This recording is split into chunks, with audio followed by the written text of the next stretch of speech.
네, 오늘 데일리 브리핑에서는 경제와 노동 등 실생활과 밀접한 법안과 더불어 법적인 내용들을 살펴보는 시간을 갖습니다. 전화에는 노동법 전문 주찬호 변호사 연결되어 있는데요. 안녕하십니까? 네, 안녕하세요. 네, 최근에 내려진 노동법 소송 케이스들을 좀 살펴봐야 되겠습니다. 우선 이 코비드19와 관련된 이 노동법 소송이 많이 늘어나고 있다는 소식인데, 이 구체적으로 어떤 소송이 많습니까? 네, 코비드-19 관련 문제에 대한 노동법 소송이 캘리포니아에서 구체화되기 시작했습니다.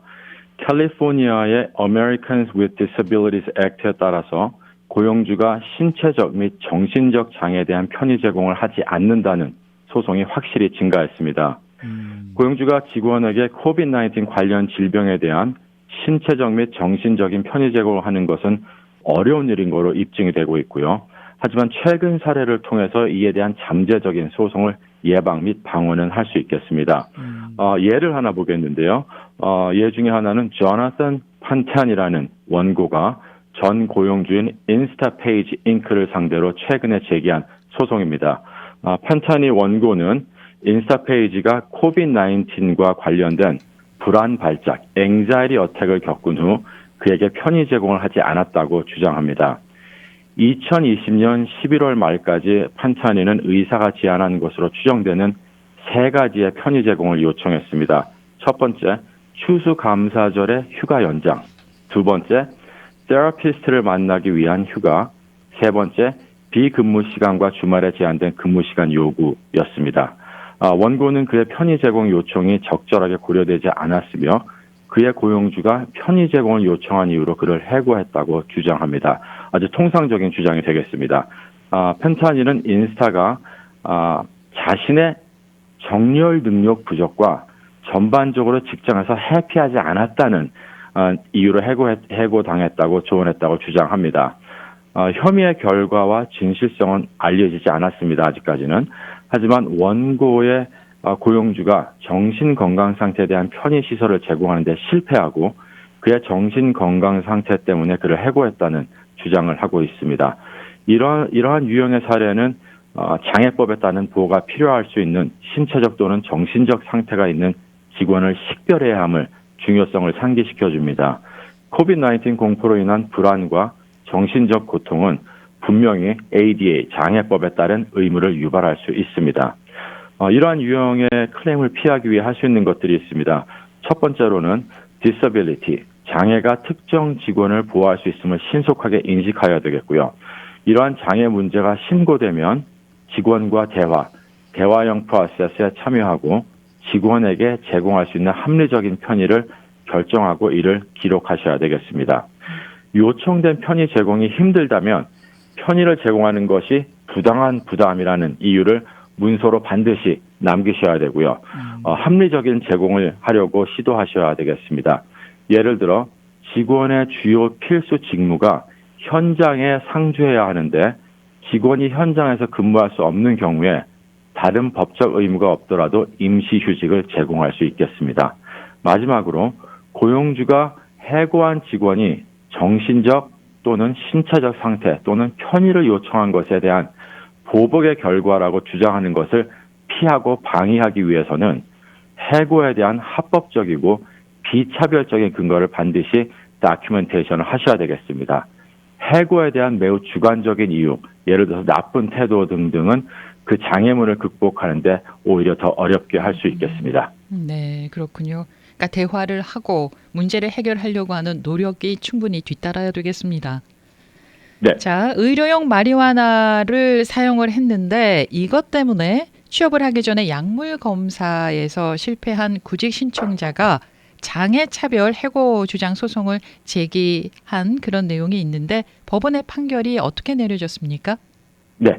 아주 인기가 많은 그다음에 많은 소송이 일어나고 있는 분야가 되겠습니다. 네. 연방법원은 소송을 기각했습니다.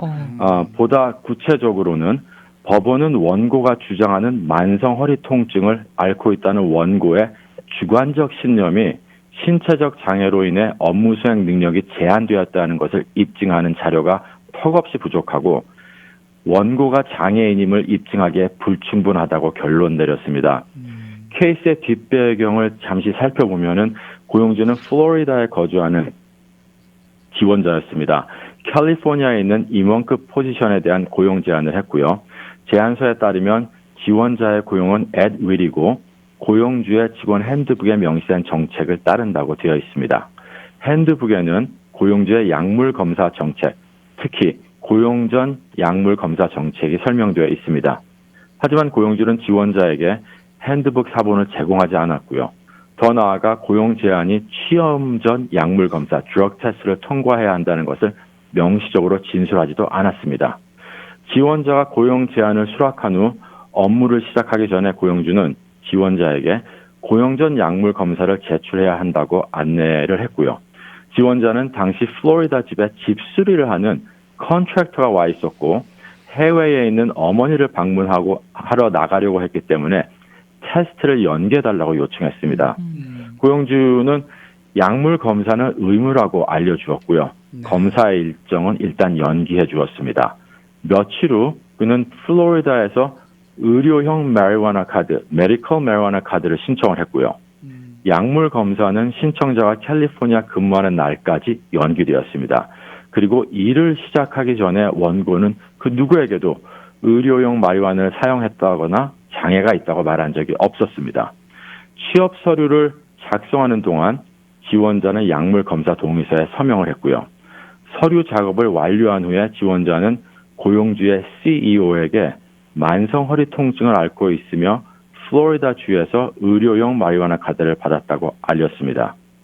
지원자는 자신의 상태를 치료하기 위해 마리화나를 처방받았다는 증거로 의료용 마리화나 카드에 대한 승인을 받은 플로리다 보건부에 서신을 제출했습니다.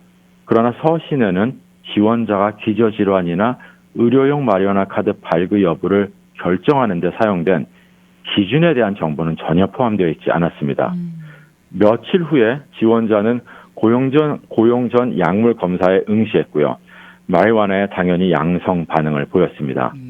약물 검사 결과를 받은 고용주는 당연히 또 지원자의 고용을 거부하게 됩니다. 지원자는 무엇보다도 부당해고 편의시설 제공 및 대화식 프로세스 참여에 실패한 보복 및 장애 차별이라고 연방법원에 소송을 제기했습니다. 고용주는 주관적인 증상을 보고하는 것만으로는 장애를 입증하기에 충분하지 않다. 그 판결을 요청을 했고요. 지원자가 장애에 대한 주요 사건을 설정할 수 없다고 주장하며 모든 청구에 대해 약식 판결을 청구했습니다. 연방법원은 고용주의 주장과 동의했습니다. 지원자가 그의 주장을 뒷받침하는 증빙 서류를 제출하지 않은 것, 그리고 또 만성 요통이 어떻게 일하는 능력을 제한했는지 대한 설명이나 세부 사항을 제공하지 않은 것이 그의 증상이 장애가 없거나 정상 또는 평균 직원의 기준에 비해 직무 수행을 어렵게 만들지 않았다는 것을 성립하게 한다고 판시했습니다. 법원은 또한 지원자가 고용주를 위해 짧은 시간 동안 하루 종일 근무하면서 아무런 사고 없이 여러 프로젝트를 완료했고 장애가 그의 일하는 능력에 영향을 미치지 않았음을 추가로 입증했습니다. 또한 지원자는 고용주에게 한 번도 특별한 편의 요청을 하지 않았습니다. 지원자는 그가 근무를 시작한 후에 고용 전 약물 검사를 실시했고 장애를 핑계로 그를 해고하는 구실로 사용되었기 때문에 불법이라고 계속 주장을 했습니다. 법원은 이러한 주장도 기각을 했고요.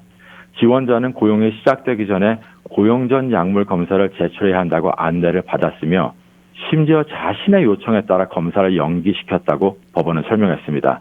이에 따라 법원은 고용주 청구에 따라 청구 전체에 대한 약식 판결을 내리며 케이스를 기각을 했고요. 이 케이스를 상당히 좀 지켜봐야 될 그러한 케이스가 되겠습니다.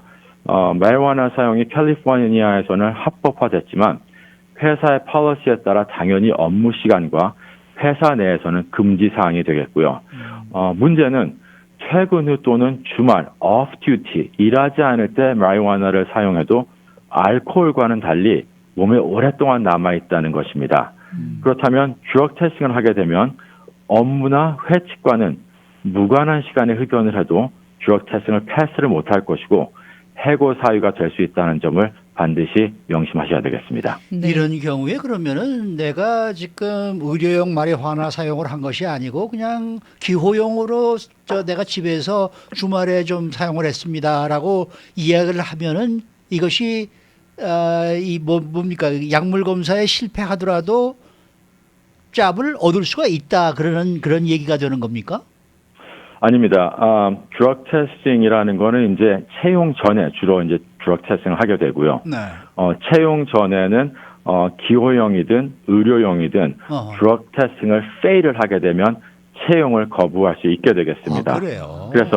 그래서 이 케이스를 보게 되면 기호용이라기보다는 드럭 테스팅 전에 플로리다의 보건국에 가서 의료용을 받았습니다. 의료용 카드를 받은 이유는 자기가 장애가 있기 때문에 자기는 보호받아야 된다는 그러한 주장을 펼쳤지만 연방 법원은 믿지 않았고 기각을 시켰습니다. 네. 그러면은 결론적으로 그냥 마리화나는 기호용이건 의료용이건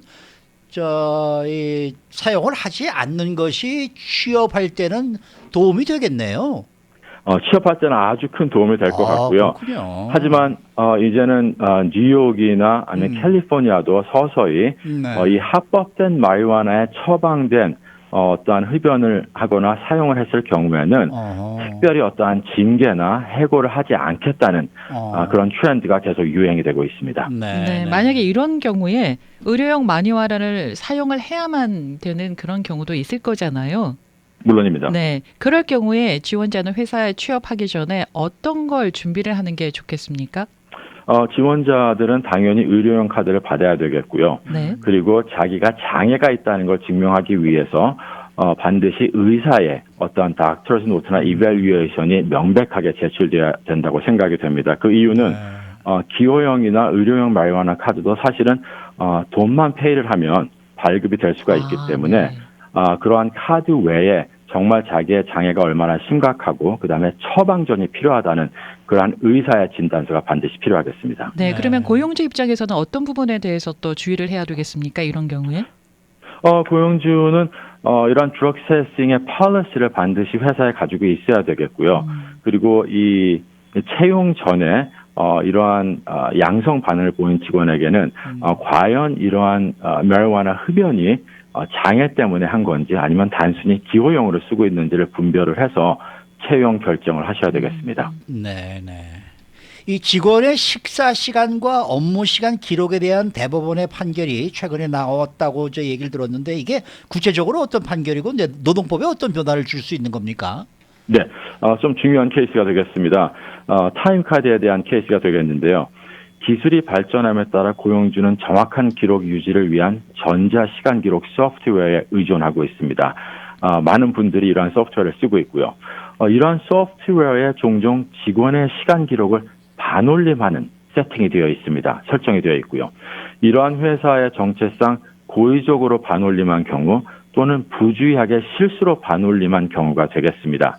어떤 이유로 반올림을 했든지 고용주는 Donahue vs. AMN Services LLC에 대한 캘리포니아 대법원의 최근 판결에 따라서 이러한 정책과 설정을 검토하셔야 되겠습니다. Donahue에서 법원은 고용주가 더 이상 직원의 식사 시간 기록을 반올림할 수 없다고 명백하게 판결을 내렸고요. 고용주는 시간 기록에 불완전한 또한 불충분한 식사 시간이 표시되었을 때 완전히 규정을 준수하는 식사 시간을 가졌다는 직원의 서명된 증명서에 절대로 의존할 수 없다고 언급했습니다. 다시 말해서 충분히 시간을 갖지 못했지만 타임카드 뒤에다 사인을 해서 나는 충분한 시간을 가졌다라는 사인이 더 이상 구속력이 없다는 뜻이 되겠습니다. 이 케이스에서는 고용주는 전자시간 기록 시스템을 사용해서 각 시간의 시작과 끝, 시프트의 시작과 끝을 포함해서 직원의 보상 가능한 시간을 추적했습니다. 시간 기록 소프트웨어는 시간을 가장 가까운 10분 단위로 반올림을 했고요. 예를 들어서 종업원이 오전 11시 2분에 점심시간을 시작해서 오전 11시 25분에 마친 경우 실제 식사 시간이 23분임에도 불구하고 시간 기록 소프트웨어는 설정에 의해서 시간 펀치를 오전 11시와 11시 30분으로 기록하여서 30분의 식사 시간을 충족한 걸로 기록이 되곤 했습니다. 법원은 레이버 코드 512 및 Wage Order Number 4에 명시된 시간 기록 요건의 정확성을 강조했습니다. 법원은 시간 기록을 반올림하는 부정확성이 해당 법령 및 임금 명령의 정확한 언어 30분 이상, 5시간 근무 종료까지, 10시간 근무 종료까지와 상충된다고 판결했습니다. 법원은 또한 임금 계산의 목적으로 시간 기록을 반올림해서 하루에 약간 더 적은 분을 계산하는 다른 날에 더 몇 분을 더 계산하여 보충할 수는 있겠지만 식사 시간만은 그렇지 않다고 판시하였습니다. 그래서 식사 시간과 직원의 근무 시간의 차이를 더욱 강조를 했고요. 또한 법원은 직원에게 법적으로 규정을 준수하는 식사 시간을 제공했음을 입증해야 하는 고용주의 의무를 재확인했지만 말씀드린 것처럼 고용주가 그러한 식사 시간이 실제로 가졌다는 것을 증명하기 위해 타임시트나 서티피케이션에 절대로 의존할 수 없다고 결정했습니다. 법원에 따르면 직원이 자신의 시간 기록을 하지 않았다면 직원들은 잠재적으로 규정을 준수하지 않은 식사 시간에 대해 알지 못했을 것이라고 얘기했고요. 그렇다면 인증한 것 자체, 사인한 것 자체가 정확지 않으며 식사 시간 위반이 없음을 증명하는 데 사용할 수 없다고 명시했습니다. 오히려 직원의 실제 시간 기록, 불충분하거나 좀 부정확하게 기록된 실제 시간 기록은 오히려 직원에게 법적으로 준수하는 식사 시간이 제공되었는지에 대한 반박할 수 있는 추정을 만들게 되고요. 다시 말해서 식사 시간을 충분히 가졌다는 사인을 많은 고용주는 받고 있는데요. 더 이상 구속력이 없게 되겠습니다. 그리고 기술의 발전이 고용주에게 큰 도움이 되겠는데요. 고용주는 직원의 식사 시간을 자동으로 반올림하는 시간 기록 소프트웨어 정책 및 설정을 하지 않도록 해야 되겠습니다. 오히려 식사 시간의 펀치는 규정 준수를 보정하기 위해 분 단위로 정확하게 기록되어야 하고요. 또한 법원은 식사 시간 이외의 반올림 사용에 대해 언급하지는 않았지만 제대로 구현된 경우에도 법적인 문제를 발생시키는 경향이 있으므로 직원의 시간 기록을 반올림하는 정책을 아예 사용하지 않는 것이 좋겠습니다. 알겠습니다. 네, 오늘 말씀 잘 들었습니다. 네, 감사합니다. 네, 노동법 전문 주찬호 변호사와 함께했습니다.